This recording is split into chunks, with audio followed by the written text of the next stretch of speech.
Howdy everybody, this is erotema. Welcome to my review of Deadlink. This is my first video review that I've put together completely by myself, including all of the video capture, all of the editing, and all of the narration. So bear with me if there's any kind of audio or video issues. I'm also doing this video unscripted, so I apologize if I jump around a little bit, but I'll do my best to keep everything focused. Last thing before we jump into it, if you're photosensitive, just be warned. This is a very brightly colored game with a lot of flashing lights and neon. There's a lot going on and it moves very quickly, so be mindful before you proceed watching this video. Now I'm just going to start by saying that this is a roguelike, which I know a lot of people aren't fans of, but after spending most of last year trying to find something other than Halo Infinite to play on my Xbox, I unexpectedly stumbled upon something that I really ended up enjoying quite a bit. It may not have been my first roguelike experience, but I have to say RoboQuest was something really special. It was one of those games that I saw in Game Pass for months, but I just never tried to play it at all, and I really regret that now. It was punchy, it was fast-paced, it was fun, it wasn't too difficult. I'd say on the roguelike spectrum it was actually pretty easy, but RoboQuest made you feel powerful, and it was a lot of fun to play. It was something that I considered kind of a cozy game, even though very little about it was very cozy. I mean, it is a roguelike after all, or I guess a roguelite. Don't worry, I'm not going to be wasting any time in this review breaking down the absolutely meaningless difference between those two. The important thing to know is that despite the game having a lot of random elements, or perhaps because of that, I had so much fun playing this game that I ended up beating it 30 or 40 times in the past year. I played a lot of hours of it on co-op with a friend, and we made it through the game several times. Ended up getting almost 100% of the secrets in the game. I still haven't gone through and beaten it on the hardest setting yet, but it's one of the very few roguelikes that I feel like I could actually play through it and confidently get to the end on a harder setting. I'm not super skilled at any of these games, and I have a lot of fun playing them. I love the random elements of it, and RoboQuest was one that just really hit the sweet spot in terms of how it felt to play and all of the different build variations you could have. You know, the fact that your runs felt very different, run to run, even though you do fight a lot of the same bosses and you take a lot of the same routes throughout the game. There's a lot of player choice, there's a lot of player expression in how you got to build your robo, and it's a lot of fun. There's 5 different robots you can choose from with different skills. There's dozens of weapons.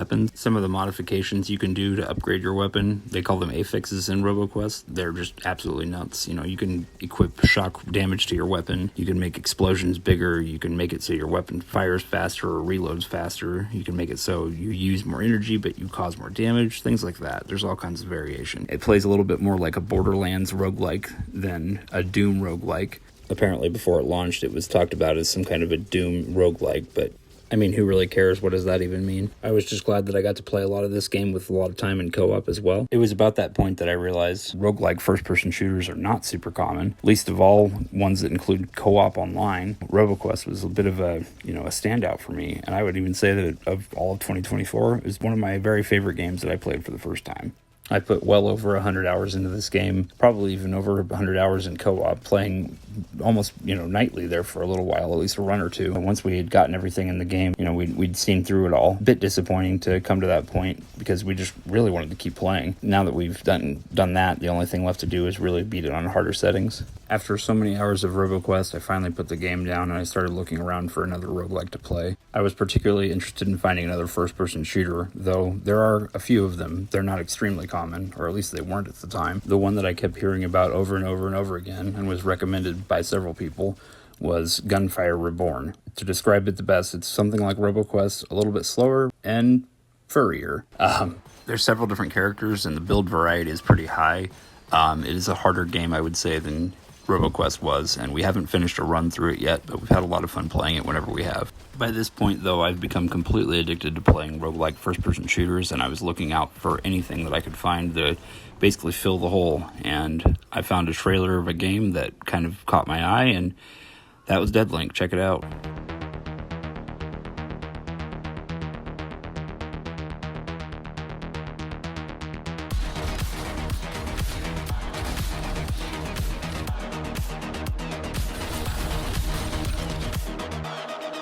After debating for a while whether or not I was going to spend the $25 to buy it, I decided to invest in Deadlink, and boy am I glad I did that.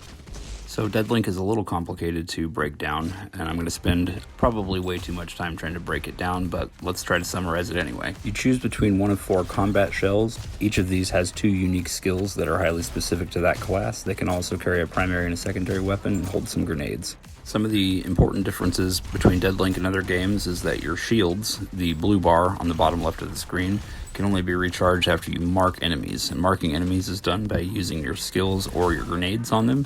Once you've marked an enemy, you'll see them highlighted in blue. They do take more damage, but the most important thing is that they'll drop shield pickups that allow you to replenish your shields whenever you kill them. Since this requires you to mark enemies constantly and use all of your skills, the game more or less forces you to play this way, which isn't a bad thing at all, actually. It's a lot of fun, but it definitely takes some finesse. Outside of your unique skills and your weapons, the game actually has implants that you'll find that you can equip, and they do all kinds of things to enhance your character. For example, this one here, whenever I use my grappling hook and then kill a character immediately afterward, it immediately refills the cooldown of my grappling hook, so you can just grapple from guy to guy, shooting them as you go, replenishing your shields and staying alive. You can find all kinds of upgrades to your character that make you more of a killing machine as you go, and it's a really cool gameplay loop that's addictive and fun and keeps Deadlink interesting. It's too bad that the 4 main worlds of the game are always in the same order, and the boss at the end of the stage is always the same. On the other hand, even making it to each world in this game is something of a difficulty wall that you've passed, and it feels really rewarding. You know, the bosses are always the same, but they're a significant challenge that are definitely going to test your skills, and they're going to make sure that you're ready for the next area. And each time that you go back through the game, you're going to get better and better at it, and you're going to know which abilities you're going to want to use and synergize with to make the boss fights even easier. So really, Deadlink nails that gameplay loop that roguelikes go for pretty well. Throughout the run, you'll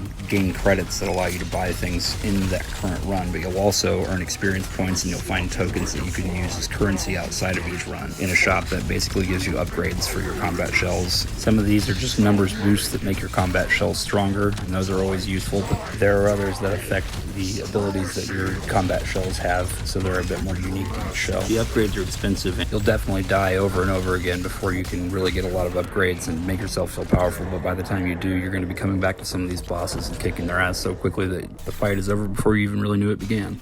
In fact, I'd say that that's how a lot of the game goes. Deadlink does do a good job of making you feel powerful, just like RoboQuest did. I hear this used a lot, but I would say that Deadlink is definitely a pretty video game-ass video game, you know? It's a roguelike, so it's definitely pretty light on story and plot, but there is lore that builds up as you play through it, and the characters that you interact with throughout the game get more and more interesting. But for the most part, this game really doesn't take too much time with those kinds of details, and it just focuses on gameplay. It really wants you to have a good experience at the core, and, you know, the tertiary details aren't really that important. A lot more of the story for me each run came with the weapon upgrades that I found, or the implants that I decided to use, and, you know, the different experiences that came from all of that. That's what made it really interesting to play through each time. There's also some of that good old-fashioned roguelite randomness, where sometimes, you know, you'll encounter a character throughout your run that you can buy an item from, and it might change your run in a good way, it might change it in a bad way.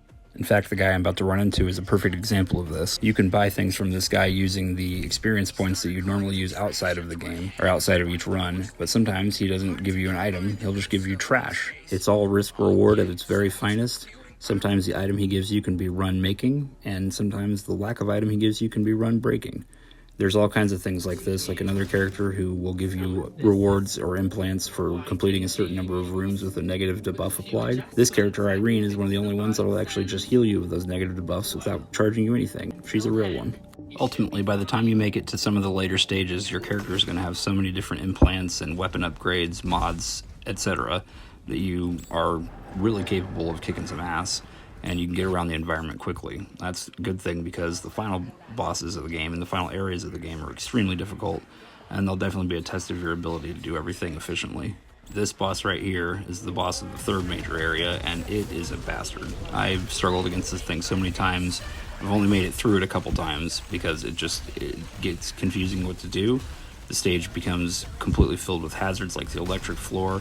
Then he'll have, you know, poisonous goo that comes through the ground eventually that you have to stay above, and constantly there's flying enemies to take care of and kill, and it can be really difficult. On the plus side, this game, once you really get the hang of everything, you will kind of enter a flow state, and, you know, when your cooldowns are at a certain time, you're able to just kind of go from ability to ability, just wiping out enemies as you go, and it's really, really cool. It's a fun experience. It's hard to put down, and honestly, even when you died during a major run, or, you know, had a majorly disappointing setback, It's something that's hard to put down, and you'll want to keep coming back to it time and time again. In fact, what you see on the screen right now is my very first completion of the game, beating the final boss, which is so satisfying I couldn't help but get a clip of it. So sorry for the spoilers, but again, it's a roguelike. Nobody's here for the story. We're here for this moment right here. Satisfying peace and quiet after beating everything the game had to throw at you. That was amazing. I think you blew its head off. Well, almost peace and quiet. Damn it, Argentina. Since Deadlink was a little light on its story between missions, I decided to improvise. Here's a scene of all of them talking shit to each other. Usually Rumiko saves all the sass for you, but this time she directs it at Maria. Oh, you lived. Perhaps you're useful for something after all. Still, it wasn't good enough. You should have seen the temperatures that brain box of yours reached. Whatever you saw was probably heat stroke. Oh, Rumiko-senpai, you really should be better at your job. Not knowing what an IED override implant does? I'm glad I'm on board, or your combat shells would inevitably end up in a botnet.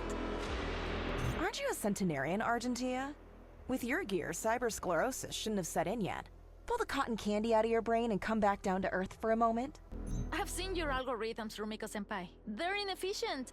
I've taken the liberty of rewriting a few lines of code already, so don't take me for a fool. Don't take no shit, Maria, that's right. So I'll close out this video review by mentioning the other two modes in the game that you can play besides the regular runs. The first is the Chrono Deck, which is basically a collection of combat trials for each of the combat shells. There's 3 different trials for each shell, and they're all pretty difficult, but also a lot of fun to complete. Also, there's Extant Existence, which is more or less an endless survival mode. Extant Existence does have achievements and challenges related to getting to Wave 50 and Wave 100. So for achievement hunters and completionists, it's going to be a pretty big challenge to get to that. I was able to make it to round 50 with a couple of the characters and had a lot of fun doing so. And I would say that both of these two modes are actually very good at getting you to be better at the game. You'll be able to use all the tools at your disposal a lot better and more efficiently. For example, what you see on the screen right now is a pretty smooth run through of the soldier level that I got a gold medal on. And, once you get into that flow state, you can kind of fluidly move from space to space, taking out the enemies, getting all the coins. It really helps to improve your dexterity with all the different things that you can do in the game. So Deadlink doesn't really have a lot of exploration to do, but there are hidden areas like this little club you can enter and politely converse with the bouncers. And, after a quick conversation and blowing up the door, you walk in here and you'll find a little robot that'll actually give you a hidden implant. You can find hidden implants at other places in the game, and some of the abilities you'll get from them are actually a lot stronger than others that you'll find normally. Here's another spot where I found a robot with a hidden implant. You'll hear a strange beeping going off, but if you look and see this glowing spot, you shoot it, and out pops the robot. And I just have to ask, why are these things so creepy? Like, why do they look like a manta ray and a hammerhead shark had a baby that's also a robot? I hate it. There was an achievement for the game that I couldn't really figure out exactly how to do it, and then I discovered this bridge where you can just fall off, and you do waste your run, but you unlock an achievement. So, cool, I guess. And I guess with that about wraps it up for Deadlink. Here's my final words. Obviously, I think this is a pretty good game. It's a good first-person shooter roguelike. It does have some flaws and some rougher edges, but for the most part, it always feels pretty rewarding. It's fast-paced. It's a lot of fun to play. It may not be super deep in terms of its story or anything, but who cares, man? With something like this, all you need is a good reason to play and keep playing, and Deadlink kind of nails that. I wish it had a co-op, but it's not a deal breaker. So with that being said, I'm giving Deadlink 4 out of 5 stars. I hope you enjoyed the review, and if you decide to play the game, I hope you have fun playing it. I do look forward to posting another video review in the near future, and hopefully there won't be as many rough edges with the actual video and the audio and stuff, but who knows? Only time will tell. Thank you for being here. Thank you for checking out the review. Drink some water, say something nice to a random person, and treat yourself well. I have been erotema, and I hope you have a good day.